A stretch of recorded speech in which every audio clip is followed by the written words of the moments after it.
पालघर में संतों की हत्या के बाद संत समाज और देश में शांति और अहिंसा के समर्थकों को इंसाफ दिलाने के लिए लगातार आवाज उठ रहा है। अब इसकी गूंज संसद में भी सुनी जा रही है। लोकसभा में शून्यकाल के दौरान बीजेपी सांसद प्रज्ञा ठाकुर ने पालघर के संतों की हत्या का मामला उठाया। सांसद प्रज्ञा ठाकुर ने कहा कि 2 संतों और उनके ड्राइवर की हत्या के आरोपियों को जल्द से जल्द सजा दिलाने की मांग की है। सांसद प्रज्ञा सिंह ठाकुर ने पालघर में अप्रैल महीने के दौरान 2 साधुओं और उनके चालक की भीड़ द्वारा पीट कर हत्या की वारदात के पीछे षड्यंत्र होने का आरोप लगाते हुए सीबीआई और एनआईए जैसी केंद्रीय जांच एजेंसी से पूरे मामले की जांच कराने की मांग की है। आज मैं एक बड़े संवेदनशील विषय पर आपका ध्यान आकर्षित करना चाहती हूँ। महोदय, एक मैंने सोशल मीडिया पर एक खबर सुनी कुछ समय पहले। उसमें होता है कि 2 सन्यासी एक ड्राइवर के साथ गाड़ी से जाते हैं और भीड़ इकट्ठी होकर के एक जगह उनकी मार मार कर पीट कर हत्या कर देती है। एक सामान्य सी घटना लगती है महोदय, लेकिन सच है, क्या उन सन्यासियों ने किसी का कुछ बिगाड़ा था, हत्या की थी, या उनका किसी ने कुछ छीन लिया था? वो सिर्फ अपने रास्ते से अपने गुरु के यहाँ उनके अंतिम संस्कार में जा रहे थे। महोदय, कोरोना काल था, इकट्ठा होने का कोई विषय नहीं था, लेकिन उनकी हत्या कर दी जाती है पीट कर।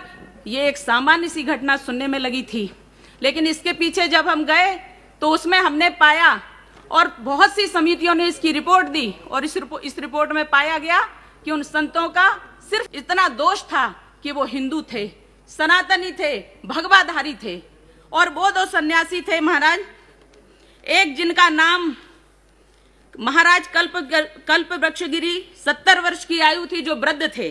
दूसरे श्री सुशील गिरी महाराज 35 वर्ष की जो युवा थे, और उनका ड्राइवर जो गाड़ी चला रहा था श्री नीलेश तेलगड़े।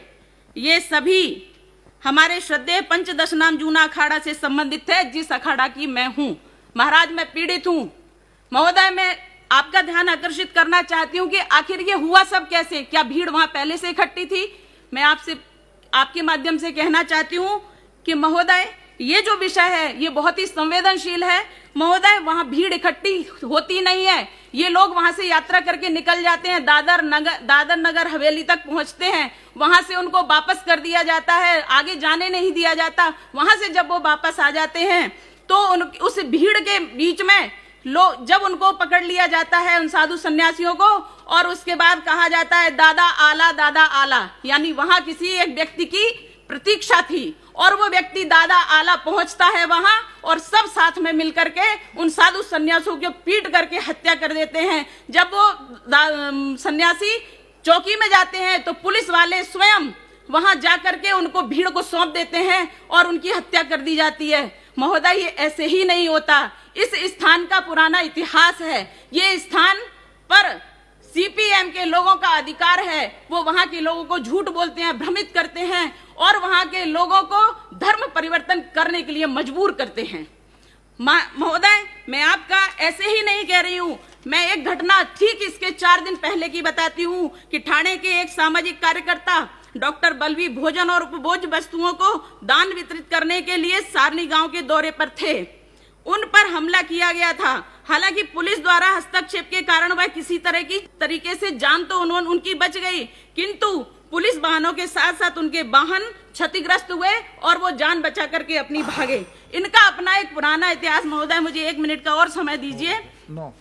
ये सरकार विरोधी गतिविधियों में लिप्त रहते हैं क्षेत्र के संगठनों ने बाहरी लोगों को लाकर सीएए और एनआरसी का विरोध किया। वे दावा करके भी नफरत फैलाते हैं कि देश का संविधान उनके अनुसार नहीं चलता, क्योंकि वहां सरकार वनवासियों की, आदिवासियों की नहीं है। आदिवासी यहाँ के पहले के निर्धारित लोग हैं, और जो बाकी के लोग हैं वो सब यहाँ के नहीं है, इसलिए उनका अधिकार है। महोदय, यही कहकर उसकी जांच भी नहीं की जाती, कह दिया जाता है किडनी चोर का आरोप लगा करके लोग उनको मार डाले। महोदय, ये विषय नहीं है। ना तो इस विषय की जांच हो रही है, ना तो इस विषय को किसी को दिया जा रहा है। मेरा आपसे आग्रह है कि इस विषय को सीधे से सीबीआई और एनआईए को सौंपा जाए, जिससे हम सनातनी साधु सन्यासी जो कभी हिंसा में विश्वास नहीं रखते, हम कभी असहिष्णु नहीं होते। ब्यूरो रिपोर्ट, BSRS न्यूज, नई दिल्ली।